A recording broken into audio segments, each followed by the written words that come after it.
সোমেশ্বর আমার সাথে বিয়ে করবে বলে আমাকে ফেলে চলে গেল শহরে। সেখান থেকে বাগিয়ে আনলো এই মেয়েটাকে, আর আমাকে পেটে 3 মাসের সন্তান নিয়ে মরতে হলো অকালে। সেদিনের কথা জানিস? তাহলে শোন। না সোমেশ্বর, না, এভাবে তুমি আমাকে ছেড়ে চলে যেতে পারো না। দয়া করো, আমি তোমার পায়ে পড়ছি। আমি যে 3 মাসের বাচ্চাকে গর্ভে ধারণ করেছি, এটা তোমারই সন্তান। দয়া করে একে অস্বীকার করো না।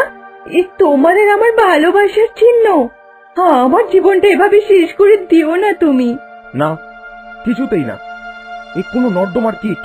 তুই হলি গ্রামের অশিক্ষিত মেয়ে। তুই অনেকের সাথেই নিজের রূপ আর যৌবনের মোহ দেখিয়ে শুয়ে পড়তে পারিস। এই নোংরাটাকে আমার নাম একেবারে দেওয়ার চেষ্টা করবি না, বলে দিলাম।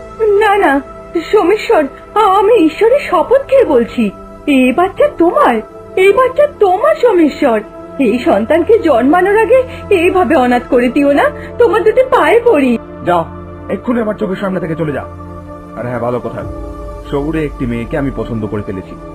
সামনের মাসেই আমি তাকে বিয়ে করে নিজের বাসায় তুলব। তুই এই নোংরা গলির কীটটাকে নিয়ে মর, যেখানে পারিস গিয়ে মর। আর আরেকটা কথা, গ্রামের লোকেরা আমাকে পঞ্চায়েতের প্রধান বানাতে চলেছে। আমি একবার ক্ষমতায় চলে এলে তোর মতন গন্ধ নালীর কীটের দিকে ফিরেও তাকাবো না। না না সোমেশ্বর, যেও না, যেও না।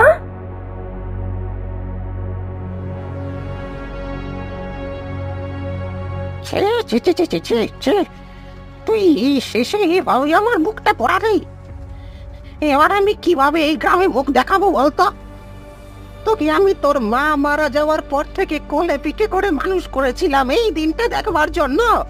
আমি তোকে বারবার বলেছিলাম সোমেশ্বর ভালো ছেলে নয়, ভালো ছেলে নয়, কিন্তু তুই আমার কোনো কথাই শুনলি না। এবারে কি করবি তুই? আমি তোকে আর বাপু ঘরে তুলবো না। না না বাবা, আমাকে এভাবে তাড়িয়ে দিও না। আমি এই অবস্থায় কোথায় যাব বলো? যেখানে পারিস গিয়ে মর, ওই ওই মরা দিঘির জলে ডুবে মর। যা যা, বিদায় হয় এখান থেকে। চোখের সামনে থেকে চলে যা, নোংরা হতচ্ছাড়ি। চলে যা এখান থেকে, চলে যা। সেদিন আমাকে আমার বাবা ঘর থেকে দূর করে ধুলো ময়লার মতো নাস্তা করে চড়ে ফেলে দিয়ে দরজাটা মুখের উপরে বন্ধ করে দিয়েছিল। সোমেশ্বরের উপরে যেখানে কেউ বিশ্বাস করেনি, সেখানে আমি তাকে পূর্ণরূপে বিশ্বাস করে ঠকেছিলাম। এই ভুল শুধরে ফেলার আর কোনো উপায় না দেখে ওই মরা দিঘির জলে ডুবেই আত্মহত্যা করেছিলাম আমি। কিন্তু এখানেই তো সবকিছু শেষ হয়ে যায় না। জীবিত অবস্থায় আমার হাত পা বাঁধা থাকলেও এখন আর নেই। তা বলে তুই একটা নির্দোষকে শাস্তি দিবি? কে কে নির্দোষ? এসবের মধ্যে কমলার দোষ কোথায়? সে কি করেছে? ওই কমলার রূপে মজেই তো সমস্যার আমাকে ছেড়ে দিয়েছিল। আমি কি কিছু বুঝতে পারিনি ভাবছিস? এত সহজে আমি ওই কমলাকে ছাড়বো না, আর তোকেও না। সহ্য কর, দেখ আমার সাথে শক্তিতে পেরে উঠিস কিনা। যেখানে বুদ্ধির শক্তি কাজ করে না, সেখানে মন্ত্রের শক্তি ঠিকই কাজ করবে। ওম হিম ক্লিম হুম কম হিম ক্লিম ফট স্বাহা। ওম হিম ক্লিম হুম কুম হিম ক্লিম ফট স্বাহা। না না, ছেড়ে দে, ছেড়ে দে বলছি, আমাকে ছেড়ে দে। এ কি? কোথায় গায়েব হয়ে গেল সেই পেতনি? কি ভয়ানক চেহারা তার! কিন্তু কমলাকে তো রক্ষা করতে হবে, যে করেই হোক তাকে বাঁচাতেই হবে, না হলে যে এই পেতনি তাকে প্রাণে মেরে ফেলবে। সোমেশ্বরের ভাগে শাস্তিটা ভোগ করছে ওই অবলা মেয়েটা। না না না না না না, এটা কিছুতেই হতে পারে না। আমাকে যে করেই হোক এটা রুখতে হবে। ওই ওই তো ওর বাড়ি। সোমেশ্বর, সোমেশ্বর, সোমেশ্বর! এত রাতের বেলা কে এলো বলো তো গিন্নি? আবার আমার নাম ধরে ডাকছে। দরজা খুলো না, নিশি হতে পারে। রাতের বেলা এই ঝড় বাদলের দিনে নিশির ডাক শুনতে পাওয়া যায়।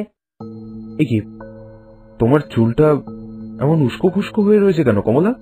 চোখ দুটো দেখছি কেমন যেন লাল বর্ণ ধারণ করেছে। না গো, এ নিশি হতেই পারে না।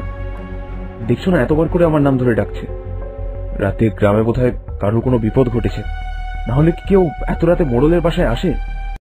না না, খুলবি না, দরজা খুলবি না। তুই তুই আমার কথা যদি না শুনিস তাহলে কিন্তু আমি তোর বউকে নিজের সাথে নিয়ে যাব সোমেশ্বর, নিয়ে যাব বলে দিলাম।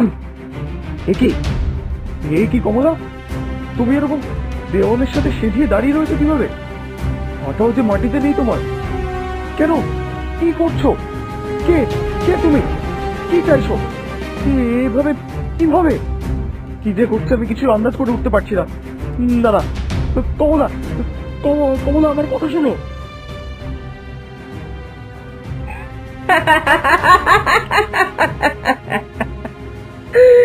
কে কমলা?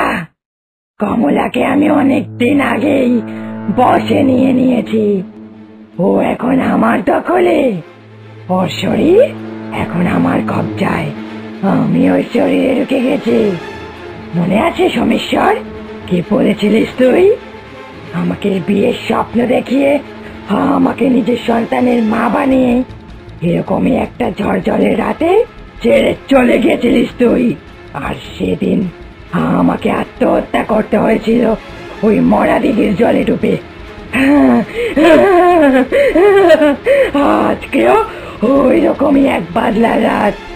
আর আজকে আমি তোর চোখের সামনে তোর কমলাকে শেষ করব।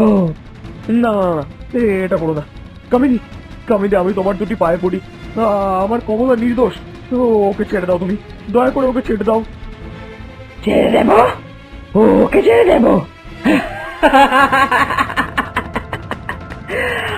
আমার কি দোষ ছিল রে?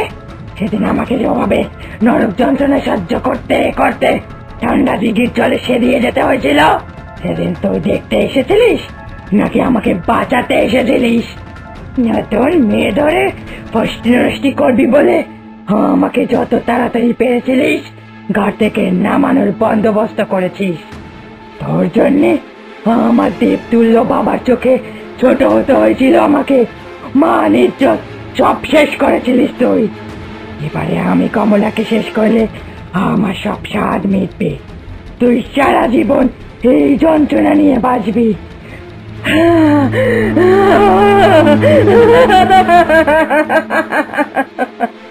না, সমস্যা দরজা খুলতে পারছে না, তার মানে নিশ্চিত কিছু একটা অঘটন ঘটেছে।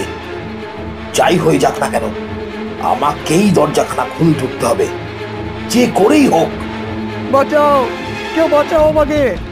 তোর ভয় নেই সোমেশ্বর, আমি এসেছি। আমি ঠিক এর একটা বিহিত করব।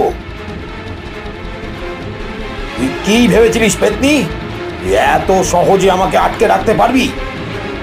আমিও শক্তিশালী, অন্তত তোর মতো একটা সাধারণ প্রেতিনি আমাকে ডরাতে পারবে না। কি করবি তুই? কি করবি? তোর ক্ষমতা আমার জানা আছে। ওম হিম ক্লিম কুম ফট স্বাহা, ওম হিম ক্লিম কুম ফট স্বাহা। কি ঘরের মধ্যে থাকা সব জিনিসপত্রগুলো এভাবে হাওয়ায় উঠছে কিভাবে, কি করে? তুই তুই ঘাবড়ে যাস না বন্ধু, আমাকে মন্ত্রটা এক মনে পাঠ করতে দে। ওম হুম ক্লিম হিম পিশাচ নাশায়, ওম ক্লিম ক্লিম হুম মে ফট স্বাহা। না না, আমার কষ্ট হচ্ছে না। না না না না।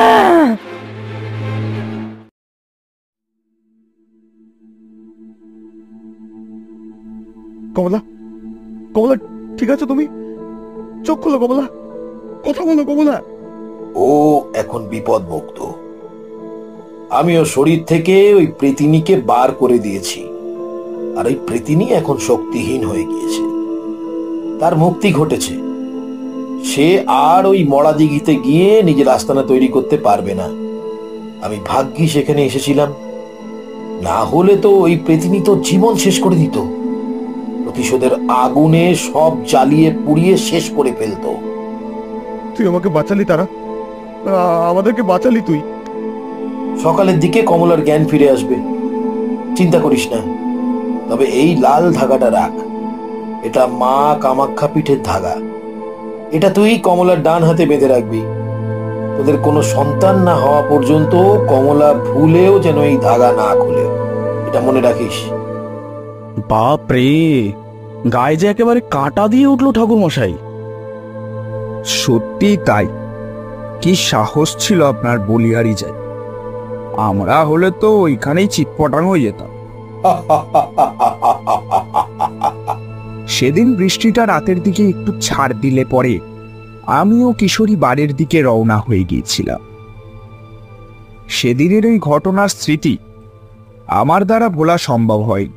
শেষ হলো মন ক্রিয়েশনের আজকের নিবেদন, ছোটদের কার্টুন তারানাথ তান্ত্রিক ও মরা দিঘির পেতনি অন্তিম পর্ব।